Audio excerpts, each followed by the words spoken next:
കൊച്ചിയിൽ മോഡലിംഗിന്റെ മറവിൽ മനുഷ്യക്കടത്ത 2 യുവതികൾ കൊച്ചി മരട് പോലീസിന്റെ പിടിയിൽ. ആലുവ സ്വദേശി അലീന, തിരുവനന്തപുരം സ്വദേശി സിന്ധു എന്നിവരാണ് അറസ്റ്റിലായത്. ഇപ്പോൾ കൂടുതൽ വിവരങ്ങളുമായി ഉമേഷ് കൂടി ചേരുന്നു. ഉമേഷ്, എപ്പോഴായിരുന്നു ഇത്തരത്തിൽ ഇവരെ പിടികൂടാനുള്ള സാഹചര്യം ഉണ്ടായത്? തുടർ നടപടികൾ എങ്ങനെയാണ്? ഉമ, ഈ യുവതികളുടെ പരാതിയിലാണ് ഈ മരട് പോലീസിന് ലഭിച്ച പരാതിയുടെ അടിസ്ഥാനത്തിലാണ് വിശദമായ അന്വേഷണം നടത്തിയത്. അന്വേഷണത്തിനൊടുവിലാണ് ആലുവ സ്വദേശിയായ അലീന ഒപ്പം തിരുവനന്തപുരം സ്വദേശിനി സിന്ധു ഈ 2 പേർക്കും ഈ സംഭവത്തിൽ പങ്കുണ്ട് എന്ന് കണ്ടതിനെ തുടർന്ന് ഇവരെ കസ്റ്റഡിയിലെടുത്ത് വിശദമായി ചോദ്യം ചെയ്തത്. ഈ യുവതികളുടെ പരാതി അനുസരിച്ച് പോലീസ് അന്വേഷണത്തിൽ കണ്ടെത്തിയത് ഈ മോഡലിംഗ് ജോലി വാഗ്ദാനം ചെയ്തുകൊണ്ട് നിരവധി യുവതികളെ ഈ പറയുന്ന സംഘം യുവതികളെ ദുബായിലേക്ക് എത്തിക്കും.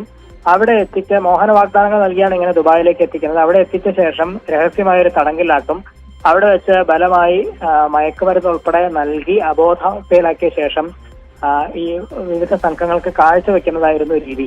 ആ തരത്തിൽ വലിയ പീഡനമാണ് യുവതികൾ നേരിട്ടത് എന്നുള്ളതാണ് പോലീസ് പ്രാഥമിക അന്വേഷണത്തിൽ കണ്ടെത്തിയിരിക്കുന്നത്. അതിൽ പ്രധാനപ്പെട്ട പങ്കുവഹിച്ചത്, അതായത് യുവതികളെ ഇങ്ങനെ കിടയിൽപ്പെടുത്തി അവിടേക്ക് കൊണ്ടുപോകുന്നതിൽ നിർണായകമായ പങ്കുവഹിച്ചവരാണ് ഈ അലീനയും സിന്ധുവും എന്നുള്ളതാണ് മരട് പോലീസ് കണ്ടെത്തിയിരിക്കുന്നത്.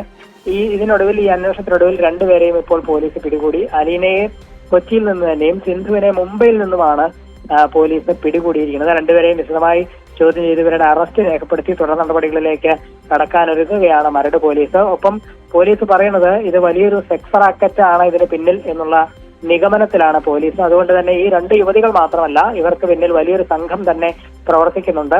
അവരെ കണ്ടെത്താനുള്ള അന്വേഷണം ഊർജിതമാക്കിയതായും മരട് പോലീസ് ഇപ്പോൾ വ്യക്തമാക്കിയിട്ടുണ്ട്. ശരി ഉമേഷ്, എന്തായാലും കൊച്ചിയിലാണ് മോഡലിംഗിന്റെ മറവിൽ മനുഷ്യക്കടത്ത് നടന്നത്. 2 യുവതികൾ എന്തായാലും സംഭവത്തിൽ അറസ്റ്റിലായിട്ടുണ്ട്. ഉമേഷാണ് വിവരങ്ങളുമായി ചേർന്നത്.